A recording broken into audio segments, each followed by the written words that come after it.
Welcome back again students. आज मेरे YouTube channel पे सारे बच्चों का स्वागत है। जो भी नए स्टूडेंट्स इस चैनल से जुड़ रहे हैं उन बच्चों का भी स्वागत है।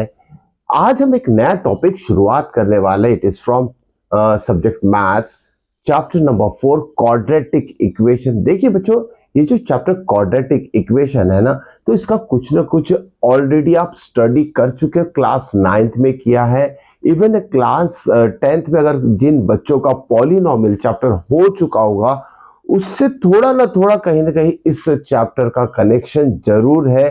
तो मैं सारी चीजें आप बच्चों को बताने वाला हूं कि किस तरीके से क्वाड्रेटिक इक्वेशन जो है टॉपिक है या तो चैप्टर है, ये आपके लिए नया नहीं होने वाला है। ऑलरेडी आप इससे फैमिलियर हो। तो देखिए 9th क्लास में आपने जो भी पॉलिनोमियल चैप्टर पढ़ा है उसमें क्वाड्रेटिक पॉलिनोमियल पढ़ा है, ठीक है। 10th क्लास में भी चैप्टर 2 पॉलिनोमियल आपने स्टडी कर चुका है, तो इसमें भी आपने क्वाड्रेटिक पॉलिनोमियल पढ़ चुके हैं। बस रिप्रेजेंटेशन जो है पॉलिनोमियल का और क्वाड्रेटिक इक्वेशन का, यही एक डिफरेंस है दोनों में। बाकी जो सॉल्विंग मेथड, उसमें पॉलिनोमियल में हमने जीरोस फाइंड किए थे बाय फैक्टराइजेशन मेथड में, इसमें हम सॉल्यूशन फाइंड करेंगे जिससे कि रूट्स कहा जाता है, लेकिन मेथड हमें सेम वही यूज करना है, फैक्टराइजेशन मेथड।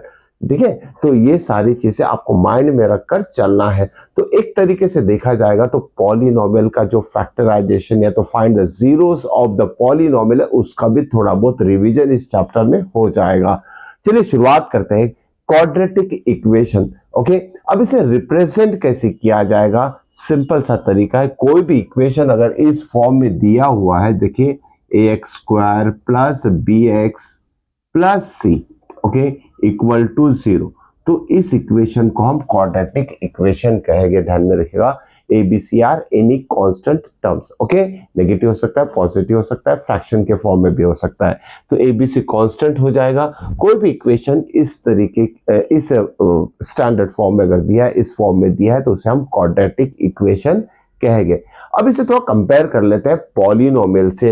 अब पॉलिनोमियल, इसी को क्वाड्रेटिक पॉलिनोमियल कब कहेंगे? जब इसे हम p of x equal to represent करेंगे और ये चीज इसमें नहीं रहेगी। तो देखिए कितना आसान तरीका है इसे मेमोराइज करने का। This is quadratic polynomial. अब ये ऑलरेडी हम स्टडी कर चुके हैं। अब बारी है क्वाड्रेटिक इक्वेशन, तो हम क्या करते हैं, इक्वल टू 0 अप्लाई कर देते हैं, तो ये बन गया हमारा क्वाड्रेटिक इक्वेशन। अब देखिए इसके कुछ एग्जाम्पल्स मैं आपको बताता हूं कि कौन से इक्वेशन क्वाड्रेटिक इक्वेशन होंगे, कौन से नहीं होंगे। तो सिंपल सा एक एग्जाम्पल देता हूं मैं आपको। देखिए 2x² plus 5x plus 3 equal to 0। देखिए ये standard form of quadratic equation जो है उससे मिलता जुलता है। So this is the example of quadratic equation, okay, ध्यान में रखिएगा। This is the example of quadratic equation. अब देखिए और भी डिफरेंट टाइप के क्वाड्रेटिक इक्वेशन के एग्जांपल्स हम ले सकते हैं। जैसे कि देखिए, अगर मान लीजिए ये मिडल टर्म नहीं दिया है, अगर इस इक्वेशन को हमने सिंपल ऐसे ही लिख लिया 2x² प्लस 3 इक्वल टू 0, ठीक है, तो इसे भी हम क्वाड्रेटिक इक्वेशन बोलेंगे, ध्यान में रखिएगा। या फिर अगर ये कांस्टेंट टर्म नहीं दिया है तो इसे भी हम क्वाड्रेटिक इक्वेशन बोलेंगे। जैसे अगर 2x² plus 5x equal to 0 दिया है, तो ये दो फॉर्म आपको अच्छी तरीके से याद में रखना है। कोई भी दोनों में से एक टर्म एब्सेंट कर सकता है, still it is called as और it is known as quadratic equation. तो इतने एग्जाम्पल आपको याद में रखना है क्वाड्रेटिक इक्वेशन के। अब बारी है कि कौन से क्वाड्रेटिक इक्वेशन होंगे और कौन से नहीं होंगे, उसके भी एग्जाम्पल्स हम देख लेते हैं, ठीक है। तो अब देखिए इसी का एग्जाम्पल लेते हैं। इस तरीके से क्वेश्चन पूछे जाते हैं एग्जाम में, ठीक है, कि ये क्वाड्रेटिक इक्वेशन है या नहीं है। देखिए x plus 1/x equal to 0, okay. अब इसे कैसे पता करेंगे? इसे हमें सॉल्व करना पड़ेगा, इसे सॉल्व करना पड़ेगा और स्टैंडर्ड फॉर्म में कन्वर्ट करना पड़ेगा। अगर ये स्टैंडर्ड फॉर्म में आ जाता है तो क्वाड्रेटिक इक्वेशन होगा। अगर स्टैंडर्ड फॉर्म में अगर नहीं आता इसका आंसर, ओके, सॉल्व करने के बाद, तो क्वाड्रेटिक इक्वेशन नहीं होगा। अब इस x को लिख लेते हैं बाय 1, क्रॉस मल्टीप्लीकेशन करेंगे हम, x into x, x² 1 into 1 1 divided by x into 1 is x equal to 0। तो इसे लिख सकते हैं हम x स्क्वायर प्लस 1, न्यूमरेटर यही लिखते हैं और डिनोमिनेटर यहाँ 0 से मल्टीप्लाई हो जाएगा तो 0 इंटू एक्स, तो ये आ जाएगा हमारा x square plus 1 equal to 0 into x is 0। अब देखिए एक्स स्क्वायर प्लस 1 के फॉर्म में आ गया, मिडल टर्म एब्सेंट है तो इसे स्टैंडर्ड फॉर्म में कैसे लिख सकते हैं हम, ध्यान में रखिएगा 0x डाल दीजिए, यहाँ 0 इंटू एक्स तो 0 ही हो जाएगा, लेकिन ये स्टैंडर्ड फॉर्म आ जाएगा, मतलब मिडल टर्म जो है b, ओके, वो उसकी वैल्यू यहाँ 0 हम कंसिडर कर लेंगे, ध्यान में रखिएगा। तो इस तरीके से अगर स्टैंडर्ड फॉर्म लिखना है तो ये स्टैंडर्ड फॉर्म हो जाएगा, या तो simple this is called as a quadratic equation. तो ये जो हमारा इक्वेशन दिया था x प्लस 1 बाय एक्स, ये क्वाड्रेटिक इक्वेशन है या नहीं है, तो पता चलता है ये स्टैंडर्ड फॉर्म में हम इसे एक्सप्रेस कर सकते हैं। So this is the example of quadratic equation. चलिए और एक इक्वेशन लेते हैं जो क्वाड्रेटिक इक्वेशन है या नहीं हम चेक करने वाले हैं, ठीक है। चलिए अब देखिए यहाँ x cube plus 4x square plus 5x plus 10 दिया है, और राइट साइड में दिया है x cube plus 2x square plus x minus plus 1, ठीक है। अब देखिए इस तरीके के भी इक्वेशन बोल सकते हैं कि चेक कीजिए आइदर इट इज क्वाड्रेटिक और नॉट, तो क्या करना पड़ेगा, हमें सॉल्व करना पड़ेगा। इसे सॉल्व कीजिए, स्टैंडर्ड फॉर्म में कन्वर्ट कर दीजिए, अगर स्टैंडर्ड फॉर्म में आता है तो क्वाड्रेटिक इक्वेशन ये होगा, अदरवाइज नहीं होगा, ठीक है। तो सॉल्व करते हैं, देखिए सारे जो राइट साइड के टर्म है लेफ्ट साइड में शिफ्ट कर देंगे हम, ये ऑलरेडी एक्स क्यूब है यहाँ, तो इस एक्स क्यूब को इस एक्स क्यूब के पास लाएंगे तो क्या हो जाएगा, माइनस एक्स क्यूब, ठीक है। नेक्स्ट टर्म है 4x स्क्वायर, 4x स्क्वायर, तो यहाँ भी 2x स्क्वायर है राइट साइड में, इसे भी शिफ्ट करेंगे लेफ्ट साइड में, तो ये हो जाएगा minus 2x square plus 5x यहाँ है और यहाँ सिंगल x है, मतलब लाइक टर्म को मैं पास पास लिख रहा हूँ, ठीक है, और 10 और ये 1 इधर आ जाएगा तो माइनस 1 इक्वल टू 0। अब यह दिख रहा है कि सेम टर्म है और माइनस साइन है तो दोनों कैंसिल हो जाएगा, 4x square minus 2x square, इसकी वैल्यू आ जाएगी 2x square, 5x minus x ये हो जाएगा 4x, और यहाँ क्या होगा 10 माइनस 1 इज 9। देखिए स्टैंडर्ड फॉर्म में ये आ चुका है, मतलब ये जो इक्वेशन दिया था हमें ये क्वाड्रेटिक इक्वेशन होगा।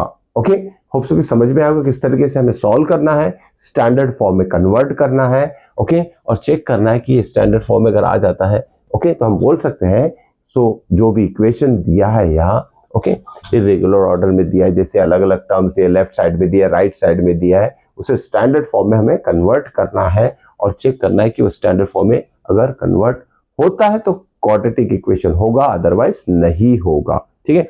चलिए और एक एग्जांपल लेते हैं, जैसे अब देखिए x plus 1 by x square is equal to 2 ले लेते हैं, ठीक है। देखिए ये एग्जांपल बड़ा इंपॉर्टेंट है, ध्यान में रखिएगा कैलकुलेशन।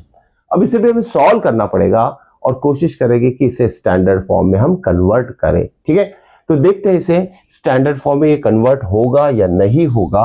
तो क्या करते हैं, इस x को हम फिलहाल तो लिख लेते हैं x बाय 1 ताकि क्रॉस मल्टीप्लीकेशन करने में आसानी हो जाए। एक्स स्क्वायर इंटू एक्स क्या हो जाएगा, एक्स क्यूब प्लस 1 इंटू 1 क्या हो जाएगा 1, और divided by x square is equal to 2, ठीक है।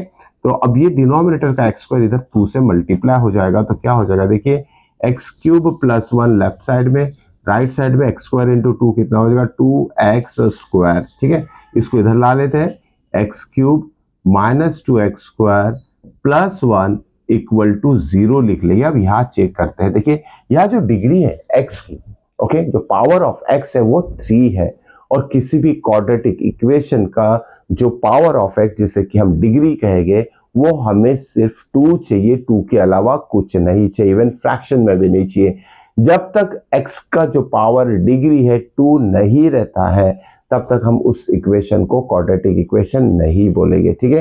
तो यहाँ हमें डिग्री कितनी मिल रही है, 3 मिल रही है, और स्टैंडर्ड इक्वेशन में अगर हम देखें तो डिग्री ऑफ x जो है वो 2 है, ओके, और 2 रहना ही चाहिए तभी वो क्वाड्रेटिक इक्वेशन होगा, अदरवाइज नहीं होगा। तो ये जो इक्वेशन दिया था हमारा x बाय 1 प्लस या तो x plus 1 by x square is equal to 2, ये क्वाड्रेटिक इक्वेशन है या नहीं है, तो हम क्या लिखेंगे इसका answer, this is not the example of quadratic equation और this is not a quadratic equation. हम ऐसे से आंसरिंग करेंगे, ठीक है। होप सो कि क्वेश्चन समझ में आ चुका होगा।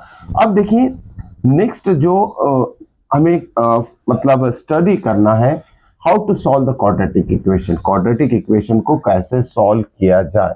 तो क्वाड्रेटिक इक्वेशन को सॉल्व करने के लिए हमारे पास मेथड है नंबर 1 फैक्टराइजेशन मेथड, जिसमें कि स्प्लिटिंग द मिडल टर्म को स्प्लिट करके फैक्टराइज करके हम x की 2 वैल्यूज निकालेंगे। ओके, जैसे कि यहाँ देखिए एक एग्जांपल ले लेते हैं। या तो method number 1 factorisation method, factorisation method, okay, ये फर्स्ट मेथड हो गया। और सेकंड मेथड जो है इसका factorisation method, second method is formula method. ध्यान में रखिएगा, formula method, okay, formula method, okay. तो ये दो मेथड हमें इस चैप्टर में स्टडी करना है और इस दो मेथड का यूज किस लिए करेंगे, to solve the quadratic equation. अभी सॉल्व द क्वाड्रेटिक इक्वेशन का मीनिंग भी समझ लेते हैं। सॉल्व का मतलब है हमें x की वैल्यू निकालना है।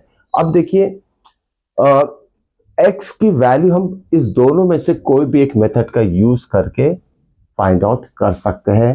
पॉलिनोमियल चैप्टर में आपने zeros of quadratic polynomial find out किया था, जहां आपने फैक्टराइजेशन मेथड यूज की थी, स्प्लिटिंग द मिडल टर्म जिसे हम बोल सकते हैं।